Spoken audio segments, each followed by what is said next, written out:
Okay, so today we're going over the GYN protocol. I'm just going to do trans-abdominal for this protocol video. And I'm going to start at mid, which is right about here. It's going to vary from patient to patient, and it is typically very low. And so we're going to get the uterus, a nice long mid-uterus image. And then we're going to also want to get a nice long endometrium image as well as a long endometrium image with a measurement. The endometrium is going to vary.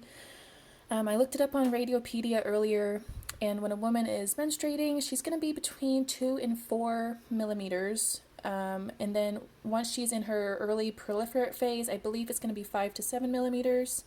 Pre-ovulatory phase is going to be up to 11 millimeters, I believe. And then once we get to the secretory phase, it's going to vary quite a bit. We're going to be between, I believe, 7 and up to 16 millimeters. If it's over 16 millimeters, I think it's worth taking note of, or if there's any abnormalities going on, it's obviously going to be taking a note. So once we get that nice endometrium measurement, we are going to sweep laterally through the uterus. And once we do that, we're going to go all the way to the right margin and take an image just to show that there's nothing going on out there. And then do it again. We're going to sweep to the patient's left lateral margin. And again, just taking an image throughout, making sure there's no abnormalities in that uterus. And then once we've got those images, we're going to go ahead and flip to transverse. And this is, again, very low because we're typically going to be starting at the transverse vagina. And the protocol requires for us to start at the vagina. We're going to take an image at the cervix, which once you get to the cervix, you're going to see that nice posterior shadowing on each side, and that's kind of your indicator that you're there. Excuse me. And you're also going to take an image of the lower uterus, the body of the uterus, and the fundus of the uterus. So basically, we've just taken an entire sweep from inferior to superior. And I've also seen that you can take an image at the uterus, of the body of the uterus, with a measurement side to side, because you're in transverse.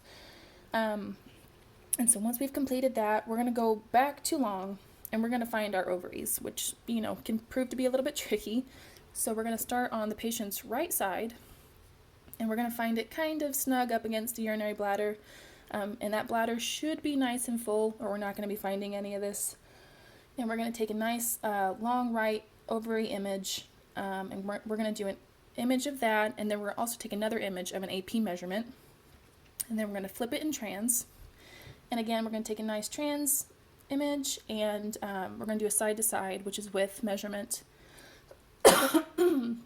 Sorry. And then we're going to also do color Doppler and put that pulse wave Doppler on there just to make sure that it's got good blood flow and the patient's not experiencing any torsion. Sorry. And then basically we're just going to do the exact same thing on the patient's left side. We are going to do a long ovary, and then we're also going to do a long ovary with an AP measurement. Go back to trans. Again, try to spin it right on that ovary or you're going to lose it. We're going to do a trans ovary with measurement, which is again side to side with measurement. And we're going to throw color Doppler on there and pulse wave Doppler just to make sure everything's healthy.